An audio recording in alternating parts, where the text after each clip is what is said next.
तो चलिए आपको सीधे मुजफ्फरनगर लिए चलते, जहां सीएम योगी आदित्यनाथ जनसभा को संबोधित कर रहे हैं।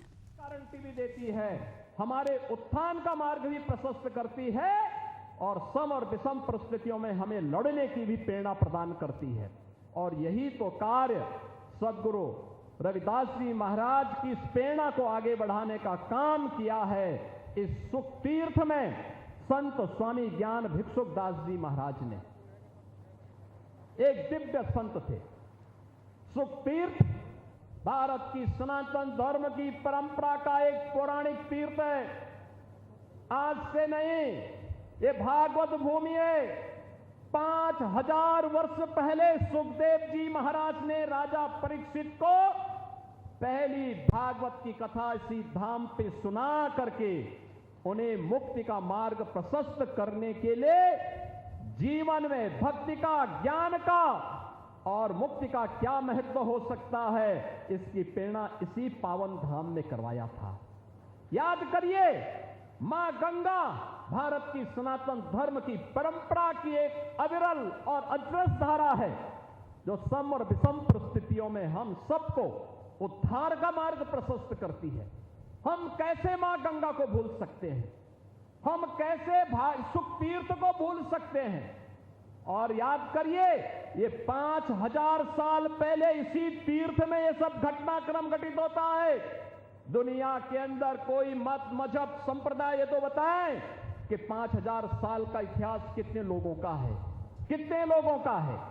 ये केवल दावा आप कर सकते हैं जिसके उत्तराधिकारी आप हैं और जिसके बाग हमारे पूज्य संत जन हैं, जो आज यहां पर इस सुख तीर्थ में यहां उपस्थित हुए हैं। और बहनों और भाइयों, आज जब हम यहां पे संत स्वामी ज्ञान भिक्षुक दास जी महाराज की 65वीं पुण्यतिथि पर यहां पर एकत्र हुए हैं, मैं उनकी स्मृतियों को नमन करता हूं, उन्हें विनम्र श्रद्धांजलि अर्पित करता हूं। और यहां पर ये जो उत्सव भंडारा, स्मृति भंडारा यहां पर आयोजित किया गया है सदगुरु समन दास जी महाराज की स्मृति में, यहां पर मुझे स्वामी पूज्य स्वामी गोवर्धन दास जी महाराज कह रहे थे कि लाखों की संख्या में श्रद्धालु यहां कल से आए हुए हैं। मैंने कहा मुझे भी इसी बहाने इन उत्साही युवाओं के साथ संवाद करने, मिलने का एक अवसर प्राप्त होगा।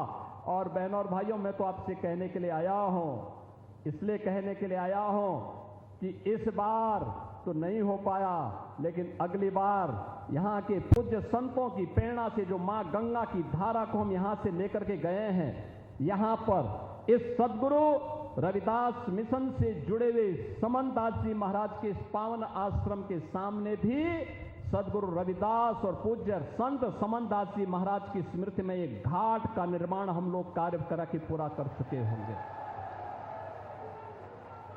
यहां की सड़कों के चौड़ीकरण के कार्य को भी आगे बढ़ाएंगे, जिससे आने वाले आप किसी श्रद्धालु को आने वाले समय में संकट नहीं आएगा। आराम से पार्किंग की व्यवस्था दी जाएगी और पार्किंग की व्यवस्था के साथ साथ यहां के सुंदरीकरण के कार्य को आगे बढ़ाना, सत्संग सभागार की स्थापना करने का कार्य भी यहां पर हम लोग आगे बढ़ाएंगे, जिससे आने वाले समय में आने वाले श्रद्धालु को सम विषम परिस्थितियों में किसी भी प्रकार की समस्या का सामना न करना पड़े। बहनों और भाइयों,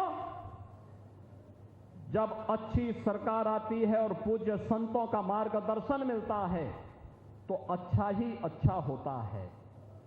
अच्छा ही अच्छा इसलिए होता है, अच्छा करने के लिए सोच चाहिए। यह देश 1947 में आजाद हुआ।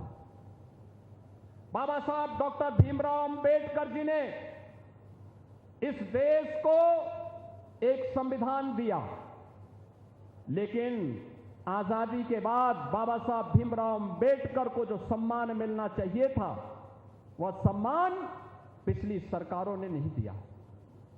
पहली बार बाबा साहब के नाम पर पंच तीर्थों का निर्माण प्रधानमंत्री मोदी जी ने किया। ये पंच तीर्थ, जहां पे बाबा साहब का जन्म हुआ था मऊ मध्य प्रदेश में, वहां पर भव्य स्मारक बाबा साहब भीमराव अंबेडकर का बन चुका है। बाबा साहब भीमराव अंबेडकर ने उच्च शिक्षा लंदन के जिस स्कूल से जिस स्थान पर रह करके किया था, इंग्लैंड की सरकार ने उस भवन को बेचने की कार्रवाई की थी। तो प्रधानमंत्री मोदी जी ने उस भवन को खरीदा और खरीदने के बाद यह व्यवस्था की कि भारत के अनुसूचित जाति जनजाति के छात्रों के लिए जो उच्च शिक्षा के लिए विदेशों में जाना चाहेंगे, इंग्लैंड में जाना चाहेंगे, उन छात्रों के लिए वहां पे एक भव्य बाबा साहब का भव्य स्मारक भी बनाया और स्मारक बनाने के बाद वहां पर छात्रावास का निर्माण और स्कॉलरशिप की भी व्यवस्था वहां पर प्रधानमंत्री मोदी जी के द्वारा दिया गया। बाबा साहब ने उच्च शिक्षा के लिए, बाबा साहब ने दिल्ली में रह करके अपना सार्वजनिक जीवन जिस भवन में रह करके आगे बढ़ाया था, वहां पर बाबा साहब भीमराव अंबेडकर का अंतर्राष्ट्रीय स्मारक और सांस्कृतिक केंद्र का निर्माण भी प्रधानमंत्री मोदी जी ने किया। और यही नहीं, बाबा साहब ने 1956 में उनकी दीक्षा भूमि नागपुर में भी भव्य स्मारक के निर्माण का काम प्रधानमंत्री मोदी जी ने कराया और चैत्य भूमि मुंबई में भी बाबा साहब का भव्य प्रतिमा और विशाल भव्य स्मारक और विशाल प्रतिमा का निर्माण भी ये प्रधानमंत्री मोदी जी के मार्गदर्शन में स्थापित हो पाया। बहनों और भाइयों, कहने के लिए सरकारें बहुत आई थी, लेकिन बाबा साहब का सम्मान हो, बाबा साहब की गौरव और गरिमा के अनुरूप उनके सांस्कृतिक केंद्र और उनकी स्मृतियों को आगे बढ़ाने का काम हो सके। याद करिए, 26 नवंबर की तिथि 26 नवंबर 1949 को बाबा साहब ने भारत का संविधान का निर्माण किया था। 26 नवंबर 1949 से लेकर के 2015 तक कभी भी किसी भी सरकार ने बाबा साहब के नाम पर समारोह नहीं किया, लेकिन प्रधानमंत्री मोदी जी ने 26 नवंबर की तिथि को बाबा साहब भीमराव अंबेडकर की स्मृति में संविधान दिवस के रूप में मनाने का काम किया है। और आज भारत के अंदर 26 नवंबर की तिथि संविधान दिवस के रूप में आयोजित होती है। बहनों और भाइयों, आज आप देखते होंगे जो सद्गुरु रविदास जी महाराज ने कहा था, उन्होंने कहा था कि बिना भेदभाव के योजनाओं का लाभ मिलना चाहिए। 4 करोड़ गरीबों को देश के अंदर आवास मिलना, 10 करोड़ गरीबों के लिए देश के अंदर तमाम अन्य प्रकार की वे सुविधाएं उपलब्ध होना, चाहे वह उज्ज्वला योजना का कनेक्शन हो, 12 करोड़ गरीबों के घर में शौचालय का निर्माण करने का कार्य हो, या फिर वे तमाम अभियान आयुष्मान भारत का कार्ड हो, या फिर वे सुविधाएं जो आज भारत के प्रत्येक नागरिक के जीवन में व्यापक परिवर्तन का कारण बनी हुई है, ये सभी सद्गुरु रविदास जी महाराज की प्रेरणा से ही संभव हो पाया है। और आज ये मेरा सौभाग्य है कि यहां पर पूज्य स्वामी ज्ञान भिक्षुकदास जी महाराज और पूज्य संत सद्गुरु समनदास जी महाराज ने यहां पे सद्गुरु रविदास जी महाराज के इस मिशन को आगे बढ़ाने के लिए जिस पवित्र कार्यक्रम को आगे बढ़ाया है, यहां पे ज्येष्ठ पूर्णिमा के इस पावन पर्व पर आप सबके साथ इस आश्रम के कार्यक्रम में सहभागी बनने का सौभाग्य मुझे प्राप्त हो रहा है। आज के इस अवसर पर मैं एक बार इन पूज्य संतों के श्री चरणों में नमन करते हुए उन्हें विनम्र श्रद्धांजलि देता हूं। सभी पूज्य संतों का हृदय से अभिनंदन करता हूं। आप सभी श्रद्धालुओं को आज के दिवस की बधाई देते हुए अपनी वाणी को यहीं पर विराम देता हूं।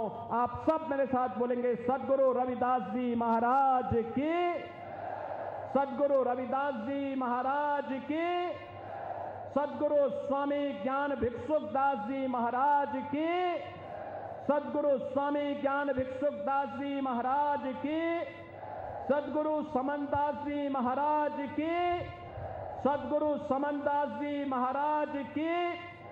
भारत माता की, भारत माता की, गंगे मैया की, गंगे मैया की। नमः पार्वती पतये हर हर महादेव।